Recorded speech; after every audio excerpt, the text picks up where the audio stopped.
Hey guys, ಎಲ್ಲರೂ ಹೇಗಿದ್ದೀರಾ? ಎಲ್ಲರೂ ಚೆನ್ನಾಗಿದ್ದೀರಾ ಅಂತ ಭಾವಿಸ್ತಾ ಈಗ ವಿಡಿಯೋ ಶುರು ಮಾಡೋಣ ಬನ್ನಿ. ಇವತ್ತಿನ ವಿಡಿಯೋದಲ್ಲಿ ಧೂಪ ಹೇಗೆ ಮಾಡೋದು ಅನ್ನೋದನ್ನ ನೋಡ್ಕೊಬೋಣ. ಇದಕ್ಕೆ ಕಿತ್ಲೆ ಹಣ್ಣಿನ ಸಿಪ್ಪೆನ ಒಣಗಿಸಿ ಇಟ್ಕೋಬೇಕು. ಅದ್ರ ಜೊತೆಗೆ ಶಾವಂತಿಗೆ ಹೂವು ಆದ್ರೂ ಸರಿ, ರೋಸ್ ಆದ್ರೂ ಸರಿ, ಅದ್ರ ಜೊತೆ ಒಣಗಿರೋ ಎಲೆ ಯಾವ್ದು ಬೇಕಾದ್ರೂ, ಅಂದ್ರೆ ದೇವ್ರಿಗೆ ಹಾಕಿರೋಂತಹ ಹೂವು ಒಣಗಿಸಿ ಒಂದು ವಾರದಿಂದ ಇಟ್ಟಿರೋಂಥದ್ದು ಇದು. ಇಷ್ಟ ಆಗಿದೆ. ಸೊ ಈಗ ಧೂಪ ಹೇಗೆ ಮಾಡೋದು ಅಂತ ನೋಡ್ಕೊಬರೋಣ. ಇದಕ್ಕೆ ಫ್ಲೇವರ್ಗೋಸ್ಕರ ಕಿತ್ಲೆ ಹಣ್ಣು ಸಿಪ್ಪೆನ ತಗೊಂಡಿದ್ದೀನಿ. ನೀವು ಬರೀ ರೋಸ್ ಪೆಟಲ್ ಹಾಕಿನೂ ಮಾಡ್ಬೋದು, ಬರೀ ಶಾವಂತಿಗೆ ಹೂವು ಹಾಕಿ ಮಾಡ್ಬೋದು, ಮತ್ತು ಬೇವಿನ ಎಲೆನ ಒಣಗಿಸ್ಬಿಟ್ಟು ಮಾಡ್ಬೋದು. ಬನ್ನಿ ಈಗ ಏನೆಲ್ಲ ಬೇಕು ಅಂತ ನೋಡ್ಕೊಬರೋಣ. ಒಂದು 5-6 ಲವಂಗ ಬೇಕಾಗುತ್ತೆ, ಒಂದು 4-5 ಪೀಸ್ ಚಕ್ಕೆ, ಮತ್ತು ಇದು ಸ್ಯಾಂಡಲ್ವುಡ್ ಪೌಡರ್ ಬರುತ್ತಲ್ಲ ಅದು, ಮತ್ತು ಇದು ಪಲಾವ್ ಎಲೆ. ಕಫ ಕೆಮ್ಮು ಏನು ಬರದೇ ಇರಲಿ ಅಂತ ಚಕ್ಕೆ, ಲವಂಗ ಮತ್ತು ಪಲಾವ್ ಎಲೆನ ಬಳಸಿದ್ರೆ ಹೊಗೆ ಬಂದ್ರೂ ಕೆಮ್ಮಾಗಲ್ಲ. ಸಾಂಬ್ರಾಣಿ ನಿಮಗೆ ಬೇಕಾದಲ್ಲಿ ನೀವು ಯೂಸ್ ಮಾಡ್ಬೋದು. ನಾನಿಲ್ಲಿ ಹಾಕ್ತಾ ಇಲ್ಲ, ಸ್ಯಾಂಡಲ್ ಪೌಡರ್ ಹಾಕ್ತಾ ಇರೋದ್ರಿಂದ. ಸೊ ಇವಾಗ ನೆಕ್ಸ್ಟು ಏನು ಮಾಡೋದು ಅಂತ ನೋಡ್ಕೊಬೋಣ. ಇದಕ್ಕಿನ್ನ ಕರ್ಪೂರ ಬೇಕಾಗುತ್ತೆ. ನೀವು ಯಾವ ಕರ್ಪೂರ ಬೇಕಾದ್ರೂ ಬಳಸ್ಬೋದು, ಪಚ್ಚ ಕರ್ಪೂರ ಆದರೂ ಬಳಸ್ಬೋದು, ಇಲ್ಲ ನಾರ್ಮಲ್ದು ಬೇಕಾದರೂ ಹಾಕ್ಬೋದು. ನಾನಿಲ್ಲಿ ಒಂದು 5 ತಗೊಂಡಿದ್ದೀನಿ. ಸುಮ್ಮನೆ ಆಚೆ ತರೋದ್ರ ಬದಲು ಮನೇಲೇ ಈ ರೀತಿ ಧೂಪಗಳನ್ನ ಮಾಡಿಕೊಂಡ್ರೆ ಒಳ್ಳೆಯದಾಗುತ್ತೆ. ಮನೆಯೂ ಸೇವ್ ಆಗುತ್ತೆ, ಆರೋಗ್ಯನೂ ಉಳಿಯುತ್ತೆ. ಅಂದರೆ ಕೆಮಿಕಲ್ ಇಲ್ಲದೆ ಇರೋಂಥ ವಸ್ತುಗಳನ್ನ ಯೂಸ್ ಮಾಡಿ ಮನೇಲೇ ಈ ಥರ ಮಾಡಿಕೊಂಡ್ರೆ ಒಳ್ಳೆಯದು ಅಂತ ನನ್ನ ಅನಿಸಿಕೆ. ಈಗ ನೆಕ್ಸ್ಟ್ ಇದೆಲ್ಲ ವಸ್ತುನು ಎಲ್ಲ ಐಟಮ್ನು ಸಪ್ರೇಟ್ ಮಿಕ್ಸಿ ಜಾರ್ನ ಇಟ್ಕೊಂಡಿದ್ದೀನಿ ನಾನು. ಬೇರೆ ಏನಕ್ಕೂ ಯೂಸ್ ಮಾಡಲ್ಲ ಇದನ್ನು, ಬರೀ ಇದಕ್ಕೆ ಧೂಪ ಮಾಡೋದಕ್ಕೆ ಅಂತಲೇ ಯೂಸ್ ಮಾಡ್ತೀನಿ. ಇದಕ್ಕಿವಾಗ ಎಲ್ಲ ಶಾವಂತಿಗೆ ಹೂವು ಏನು ಒಣಗಿರೋ ಅಂಥದ್ದಿದೆ, ಸ್ವಲ್ಪನೇ ಹಾಕಿ ಫುಲ್ಲು ಎಷ್ಟಾಗುತ್ತೆ ಅಷ್ಟು ಗ್ರೈಂಡ್ ಮಾಡ್ಕೋಬೇಕು. ಫುಲ್ ಆಗಲ್ಲ, ಅದು ತರಿ ಆಗಿರುತ್ತೆ, ಆದರೂ ಮಾಡ್ಕೋಬೇಕು. ಫುಲ್ ಪೇಸ್ಟಾಗಿ ಮಾಡ್ಕೊಂಡ್ರೂ ಇನ್ನೂ ಒಳ್ಳೆಯದು. ಇಲ್ಲ ಅದ್ರಲ್ಲಿ ಆಗಲ್ಲ ಅನ್ನೋದಾದರೆ ಎಷ್ಟಾಗುತ್ತೋ ಅಷ್ಟಾದ್ರೂ ಸಣ್ಣಗೆ ರುಬ್ಕೊಳ್ಳೋ ಪ್ರಯತ್ನ ಮಾಡಬೇಕು. ಈಗ ಕರ್ಪೂರ ಹಾಕ್ಕೊಂಡು ಮತ್ತು ಚಕ್ಕೆ, ಲವಂಗ, ಪಲಾವ್ ಎಲೆ ಮತ್ತು ಸ್ವಲ್ಪ ಗಂಧ ಹಾಕ್ಕೊಂಡು ಸ್ವಲ್ಪನೇ ಎಲ್ಲನೂ ಇದೇ ಥರ ರುಬ್ಕೊಂಬರೋಣ ಬನ್ನಿ. ಸ್ವಲ್ಪ ಗಂಧದ ಪುಡಿ ಹಾಕಿ ಎಲ್ಲನೂ ನೀಟಾಗಿ ಎಷ್ಟಾಗುತ್ತೆ, ಎಷ್ಟು ಸಾಧ್ಯನೋ ಅಷ್ಟು ಪೇಸ್ಟ್ ಮಾಡಿ ತಗೊಬಂದರೆ ಒಳ್ಳೆಯದು. ಇದರಲ್ಲೇ ನೀವು ರೋಸ್ ಪೆಟಲ್ಸಲ್ಲೂ ಮಾಡ್ಬೋದು, ಮತ್ತು ಬೇವಿನ ಎಲೆ ಹೇಳ್ದಂಗೆ ಬೇವಿನ ಎಲೆಯಲ್ಲೂ ಮಾಡ್ಬೋದು.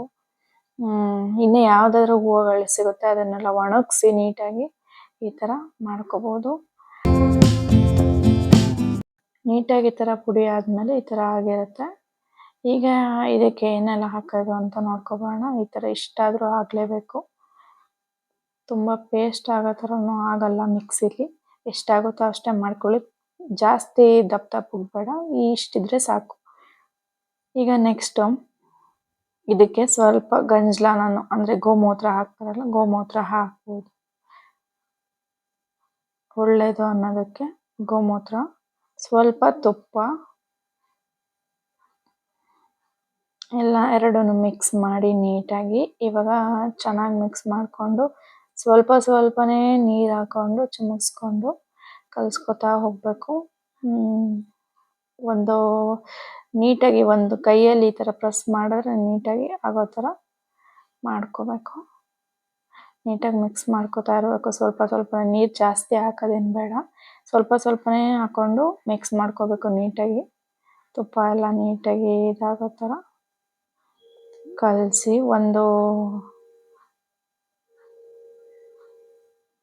ನೋಡಿ ಈ ಥರ ಬರುತ್ತೆ. ಈ ಥರ ಆದಮೇಲೆ ಕೈಯಲ್ಲಿ ಹಿಂಗೆ ತಗೊಂಡು ಹಿಂಗೆ ಪ್ರೆಸ್ ಮಾಡಿದಾಗ ಈ ಥರ ಆಗಬೇಕು.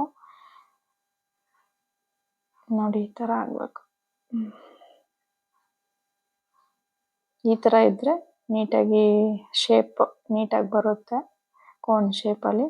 ಈಗ ನೀವು ಈ ಥರ ಕವರ್, ಇದು ಕರ್ಪೂರದ ಕವರ್ ನಾನು ಯೂಸ್ ಮಾಡ್ತಿರೋದು, ಇಲ್ಲಾಂದರೆ ಫೈಲ್ದು ಯಾವ್ದಾದ್ರು ರ್ಯಾಪರ್ ಆ ಥರ ಬರುತ್ತಲ್ಲ ಅದನ್ನು ಕೂಡ ನೀವು ಯೂಸ್ ಮಾಡ್ಬೋದು. ನಾನಿಲ್ಲಿ ಕರ್ಪೂರದ್ದು ಪ್ಯಾಕೆಟ್ ಬರುತ್ತಲ್ಲ ಅದನ್ನು ಕಟ್ ಮಾಡಿ ಯೂಸ್ ಮಾಡ್ತಾಯಿದ್ದೀನಿ.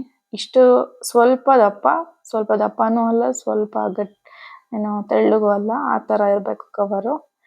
ಇದನ್ನೇ ಈಗ ಕೋನ್ ಶೇಪಲ್ಲಿ ಈ ಥರ ಮಾಡಿ ಸ್ವಲ್ಪ ಮೇಲೆ ಎಕ್ಸ್ಟ್ರಾ ಏನು ಉಳಿದಿದೆ ಅದನ್ನು ಕಟ್ ಮಾಡ್ಕೋತೀನಿ ನಾನು.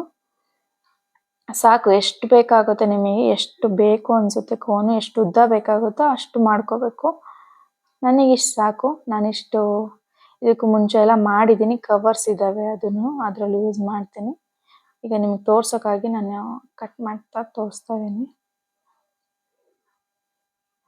ಈ ಥರ ಸುಮ್ಮನೆ ಒಂದು ಶೇಪ್ ಬರುತ್ತೆ, ಒಟ್ಟಿನಲ್ಲಿ ಕೋನ್ ಶೇಪ್ ಥರ ಆಗುತ್ತೆ. ಅದನ್ನ ಈ ಥರ ಫೋಲ್ಡ್ ಮಾಡಿ ನೀಟಾಗಿ. ಇಲ್ಲಿಗೆ ಟೇಪ್ ಬೇಕು ಅಂದರೆ ನೀವು ಈ ಕಡೆ ಈ ಥರ ಜಾಗದಲ್ಲಿ ಟೇಪ್ ಹಾಕೋಬೋದು, ಮೇಲೂ ಅಷ್ಟೇ.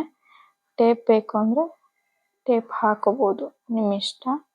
ಇಲ್ಲ ಕೈಯಲ್ಲೇ ಗ್ರಿಪ್ಪಾಗಿ ಇಟ್ಕೋತೀರಾ ಅನ್ನೋದಾದ್ರೂ ಮಾಡ್ಬೋದು. ನೋಡಿ, ಇಷ್ಟು ಕವರ್ ಇದೆ.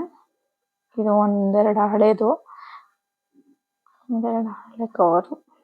ನಿಮ್ಮ ಇಷ್ಟ, ನೀವು ಇಲ್ಲ ಕೋನ್ ಅಚ್ಚು ಬರುತ್ತಲ್ಲ ಅದರಲ್ಲಾದ್ರೂ ಮಾಡ್ಕೋಬೋದು. ನಾನೀಗ ಕವರ್ಗೆ ಸ್ವಲ್ಪ ತುಪ್ಪ ಸವರ್ಕೊಂಡು ಈಗ ಶೇಪ್ಗಳನ್ನ ಮಾಡ್ಕೊಳ್ಳೋಣ. ಯಾವ್ಯಾವ ಥರ ಶೇಪ್ ಬೇಕು ನಿಮಗೆ.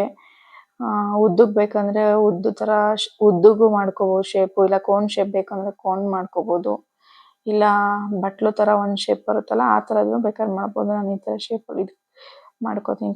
ನಿಮ್ಮ ಕವರ್ ಇಲ್ಲ ಅಂದರೆ ಕೈಯಲ್ಲಿ ಕೂಡ ಮಾಡ್ಕೋಬೋದು. ಕೈಯಲ್ಲಿ ಮಾಡ್ಕೊಂಡ್ರೆ ಅಷ್ಟು ಪ್ರೆಷರ್ ಹಾಕಿ ಮಾಡಿದ್ರೂ ಅದು ಓಪನ್ ಆಗೋ ಚಾನ್ಸಸ್ ಇರುತ್ತೆ ಒಣಗೋದ ಮೇಲೂ. ಸೊ ಅದಕ್ಕೇ ಇವಾಗಲೇ ನೀವು ಏನು ಹಾಕೋತೀರ ಹಿಂಗೆ, ಅವಾಗ ನೀಟಾಗಿ ಹಿಂಗೆ ಪ್ರೆಸ್ ಮಾಡಿ ಆಮೇಲೆ ಹಾಕಿ, ಪ್ರೆಸ್ ಮಾಡಿ ಹಾಕಿ ನೀಟಾಗಿ ಕುತ್ಕೊಳ್ಳುತ್ತೆ. ಒಂದು ಶೇಪ್ ಬರುತ್ತೆ, ನೀಟಾಗಿ ಒಂದು ಶೇಪ್ ಬರುತ್ತೆ. ನೀಟಾಗಿ ಪ್ರೆಸ್ ಮಾಡಿ ಇದೇ ಥರನೇ ಒಂದು ಶೇಪ್ ಬರುತ್ತೆ. ಈ ಥರ ಮಾಡಿದ್ರೆ ಆ ಥರ ಯಾಕೆ ಆ ಥರ ಮಾಡಬೇಕು ಅಂದರೆ ಫುಲ್ ಎಲ್ಲ ಕೂಡ್ಕೊಳ್ಳುತ್ತೆ ಅಂತ. ನೋಡಿ, ಈ ಶೇಪ್ ಬಂದಿದೆ, ಎಷ್ಟು ಚೆನ್ನಾಗಿ ಬಂದಿದೆ ನೋಡಿ. ಎಲ್ಲನೂ ನಾನು ಇವಾಗ ಇದೇ ಥರನೇ ಮಾಡಿ ಎತ್ತಿಕೊಳ್ತೀನಿ.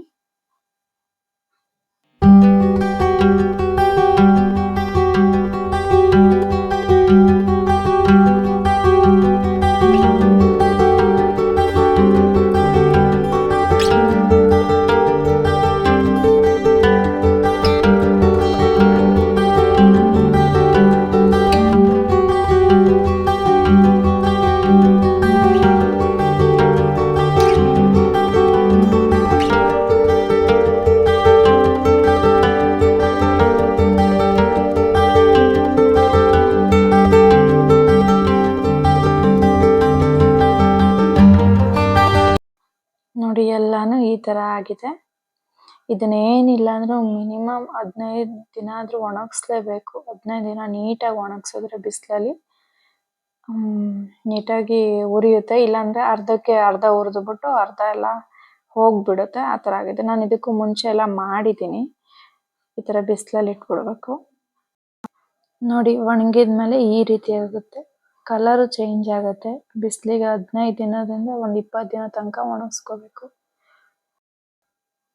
ಈ ವಿಡಿಯೋ ಇಷ್ಟ ಆದರೆ ಲೈಕ್ ಮಾಡಿ, ಶೇರ್ ಮಾಡಿ ಆ್ಯಂಡ್ ಕಮೆಂಟ್ ಮಾಡಿ ಆ್ಯಂಡ್ ಸಬ್ಸ್ಕ್ರೈಬ್ ಮಾಡಿಲ್ಲ ಅಂದರೆ ಸಬ್ಸ್ಕ್ರೈಬ್ ಮಾಡ್ಕೊಳ್ಳಿ ಅಂತ ಹೇಳ್ತಾ ಥ್ಯಾಂಕ್ ಯು ಫಾರ್ ವಾಚಿಂಗ್.